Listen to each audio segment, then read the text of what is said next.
Muy buenas noches, queridos amigos y hermanos. Les habla Donaldo Arana, siervo de Jesucristo. En esta noche vamos a leer el Salmo 55, plegaria pidiendo la destrucción de enemigos traicioneros. Al parecer este salmo fue escrito cuando David estaba siendo perseguido por su propio hijo Absalón y por uno de sus siervos más cercanos, Ahitofel. Vamos a leer el Salmo 55 y se divide en tres partes.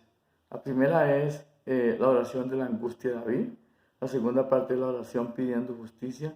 Y la tercera parte de la oración pidiendo certidumbre.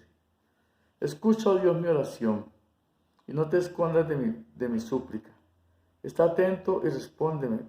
Clamo en mi oración y me conmuevo a causa de la voz del enemigo por la opresión del impío, porque sobre mí echaron iniquidad y con furor me persiguen. Mi corazón está dolorido dentro de mí y terrores de muerte sobre mí han caído. Temor y temblor vinieron sobre mí y terror me ha cubierto. Dije, ¿quién me diese alas como de paloma? Volaría yo y descansaría. Ciertamente huiría lejos, moraría en el desierto. Me apresuraría a escapar del viento borrascoso de la tempestad. Destrúyelos, oh Dios, confunde la lengua de ellos, porque he visto violencia y rencilla en la ciudad. Día y noche la rodean sobre sus muros.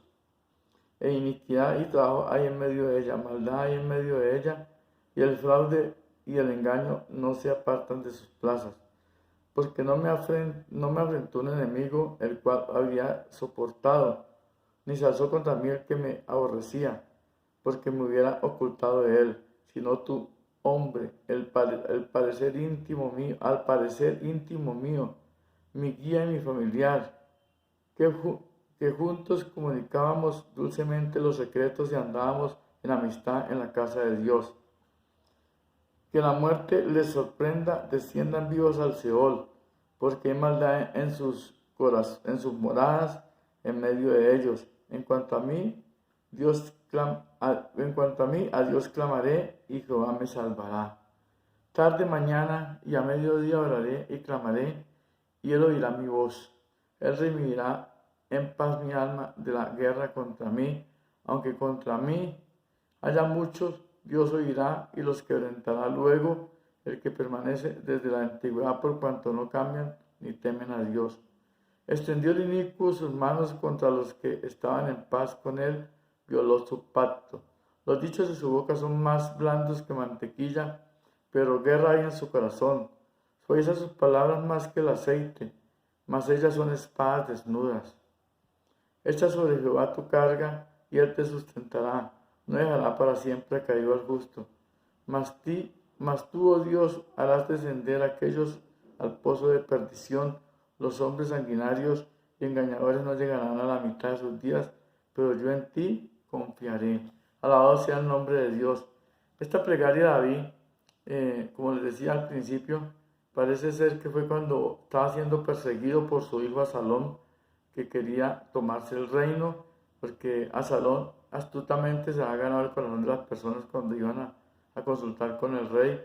Y antes de que llegaran al rey, si leen la historia en la palabra de Dios en la Biblia, dice que antes que las personas llegaran al rey, él estaba sentado a la entrada del palacio y les daba consejo a los ciudadanos, a sus conciudadanos, y se ganaba el corazón de ellos al punto que ya se hizo a caballos, se hizo a hombres, y se proclamó rey sobre Israel y persiguió a su padre.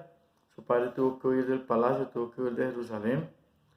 Si leen la historia, él subió llorando por el monte de los olivos cuando iba huyendo, y uno de los hijos del rey Saúl, que había quedado vivo, le tiraba piedras y le decía cosas obscenas. Entonces vemos que David fue perseguido por su propio hijo. Aquí dice que hubiera sido preferible haber sido perseguido por un enemigo que lo soportaría, pero estaba siendo perseguido por un familiar suyo, por un íntimo suyo, por su propio hijo. ¿Sí? Aquí David estaba clamando primero, como les decía, fue una oración de angustia, estaba angustiado, su corazón estaba angustiado porque era su propio hijo quien lo perseguía. Imagínense a uno que lo persiga a un hijo, que un hijo esté persiguiéndolo para matarlo. Es muy angustioso, es muy triste que un hijo lo persiga a uno para matarlo. La segunda parte es pidiendo justicia. Aquí ya David le pide justicia a Dios, que lo libre de sus enemigos. Y tercero, dice pidiendo certidumbre. Y David, vemos que David nos da aquí un ejemplo que debemos de seguir nosotros. Dice, en cuanto a mí, a Dios clamaré y Jehová me salvará. Tarde y mañana y a mediodía oraré y clamaré. Es algo que nosotros tenemos que tener por costumbre. Es algo que tenemos que tenerlo siempre presente. Orar, cuando nos acostumbramos a orar ya no es tan difícil. Les cuento, queridos amigos, queridos hermanos, que cuando nos acostumbramos a orar de seguido, nosotros oramos, sí, prácticamente el Espíritu Santo usa nuestros labios para orar. He vivido una experiencia, lo cuento no para vanagloria, sino para la gloria de Dios. La experiencia de que muchas veces voy en el camino, me acuerdo de alguien y empiezo a orar por esa persona. Una persona, un amigo, una amistad, incluso por un enemigo, si me acuerdo de esa persona, oro por esa persona en ese momento. Dios, el Espíritu Santo ha tomado mis labios, mi corazón, y empiezo a orar por el que sea, no importa quién sea, y Dios me ha colocado eso en mi corazón. ¿Y por qué? Porque gracias a Dios y a su palabra, Dios me ha puesto a mí el deseo de orar a todo el momento, y es algo que ya lo hago sin ninguna dificultad. Como cuando empecé a orar, oraba 10 minutos, 15 minutos y ya estaba cansado. Les cuento que para la gloria de Dios, para la honra de Dios, ya son más de 2 horas orando en la madrugada. Y como les digo, en el día, si me acuerdo de alguien, estoy orando por él. Si estoy en mi trabajo, estoy orando por esa persona de la que me acuerde, de la que Dios me traiga memoria. Entonces es muy importante acostumbrarnos a orar. David oraba tarde, mañana y a mediodía. Es algo que hemos de hacer nosotros siempre. Dice, Él redimirá en paz mi alma de la guerra contra mí, aunque contra mí haya muchos. Prácticamente la mitad de Israel estaba contra David en ese momento. Los enemigos de David se habían multiplicado. Su propio hijo lo seguía. Y sin embargo aquí dice David, Él redimirá mi alma de la guerra contra mí. O sea, la guerra no es de nosotros. Recordemos que la guerra es de Dios. Dios pelea por nosotros. Y Dios sabe cuando están siendo injustos con nosotros.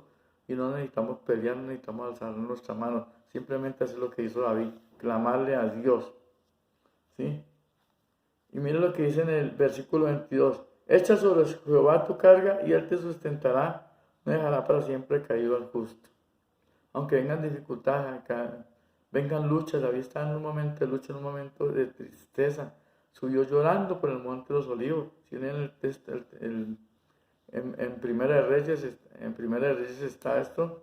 Si leemos esos textos, ahí nos damos cuenta cómo fue el sufrimiento de David. Su propio hijo lo perseguía y sin embargo él echó su carga sobre Dios y Dios lo levantó, no lo dejó caído.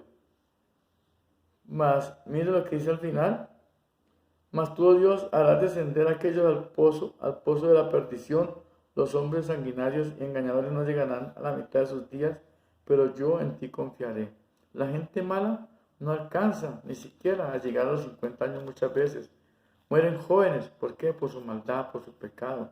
Entonces hay que tener en cuenta esto, queridos amigos y hermanos. Si tú estás en pecado, si estás en maldad, arrepiéntete, vuélvete a Dios. Recordemos que Dios está presto a perdonar. No, hay gente que dice, no, es que yo soy muy pecador, es que yo hago siempre lo malo, es que yo estoy perdido. Tú no estás perdido, querido amigo, querido hermano. Órale a Dios, que Dios está dispuesto a perdonarte y arrepiéntete de tu pecado, de tu maldad, no peques más, no frente más a Dios y empieza a buscar de Dios. Dios va a cambiar tu corazón, va a transformar tu alma. Que Dios te bendiga y que pases una feliz noche. Muchas bendiciones para todos.